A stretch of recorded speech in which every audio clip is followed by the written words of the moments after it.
ऐसे सनकियों से, देखिए राजनीति अपनी जगह है, वो इतर है उससे, लेकिन बेटियां कैसे सुरक्षित होंगी, बेटियां कैसे बचेंगी?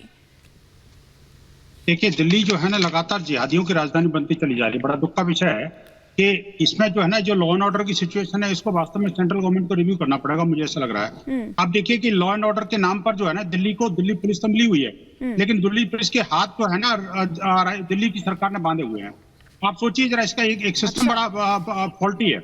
मुझे लगता है कि देखिए, दिल्ली पुलिस अगर कुछ करना चाहे तो वहां पर क्या है कि वो वहां पर दिल्ली सरकार के जो एडवोकेट्स हैं और दिल्ली सरकार के जो अपने जुडिशियल सिस्टम है, दिल्ली सरकार का जो एडमिनिस्ट्रेटिव सिस्टम है, वो कहीं ना कहीं बीच में आ जाता है। अच्छा। लगातार जो है ना इस तरह की कई सारी घटनाएं ऐसी घटी हैं जहां पर कि दिल्ली पुलिस चार्जशीट दाखिल करने में भी कई वर्षों लग जाते हैं। आपको याद होगा पिछली बार जो है ना ये जो अपना जेएनयू वाला मामला, जिसमें जो है ना चार्जशीट दाखिल करने के लिए 3 बार एडवोकेट अपने जज ने कहा था दिल्ली सरकार जो है ना उसमें चार्जशीट दाखिल नहीं कर रही, क्यों नहीं कर रही आखिरकार?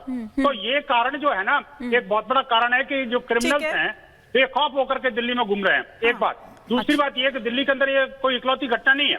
आप देखिए पिछले 2 साल के अंदर कितनी सारी घटनाएं घट चुकी हैं। मनीषा जाटा, भीरा गुजराती, अंकित सक्सेना, गोपाल, रिंकू शर्मा, डब्लू सिंह, बादल त्यागी, पंकज नारंग, ध्रुव त्यागी, आदर्श नगर का राहुल राजपूत, हैदरपुर का आलोक कुमार, ठीक है सर, ये अमन, ये बेसिकली मेरे पास लगभग दर्जनों। ठीक है संजीव कौशिक जी, अभी तक तो आप ही आरोप लगाते थे, लेकिन अब तो यहाँ विनोद बंसल जी ने उल्टा ही आरोप यहाँ पर लगा दिया। पर मैं तो राजनीति से इतर ये जानना चाह रही हूँ, चाहे आप हो, चाहे हरीश खुराना जी हो, चाहे यहाँ पर विनोद बंसल जी हो, बेटियां कैसे सुरक्षित होंगी, कैसे बचेंगी ऐसे सनकियों से? देखिए हिमानी, आज तो बिल्कुल राजनीति की बात नहीं होनी चाहिए और कुछ काम की बातें होनी चाहिए।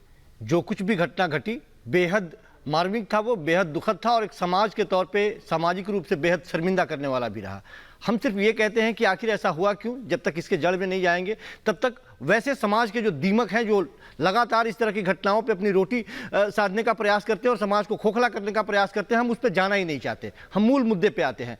हम सिर्फ ये कहते हैं कि यदि निर्भया का कांड यहाँ होता है तो 8 साल क्यों लग जाते हैं उसको फैसला दिलाने में और अदालत को कार्रवाई करने में। बात सिर्फ इतनी है कि 2022 के लास्ट में केंद्र के न्याय मंत्री किरेन रिजिजू ने ये बात राज्यसभा के पटल पर रखी थी कि आज हमारे लोअर कोर्ट में तकरीबन 6,500 जजों के पदों की रिक्तियां अभी पड़ी हुई है। हाई कोर्ट में 330 से ज़्यादा जजों की अभी आवश्यकता है।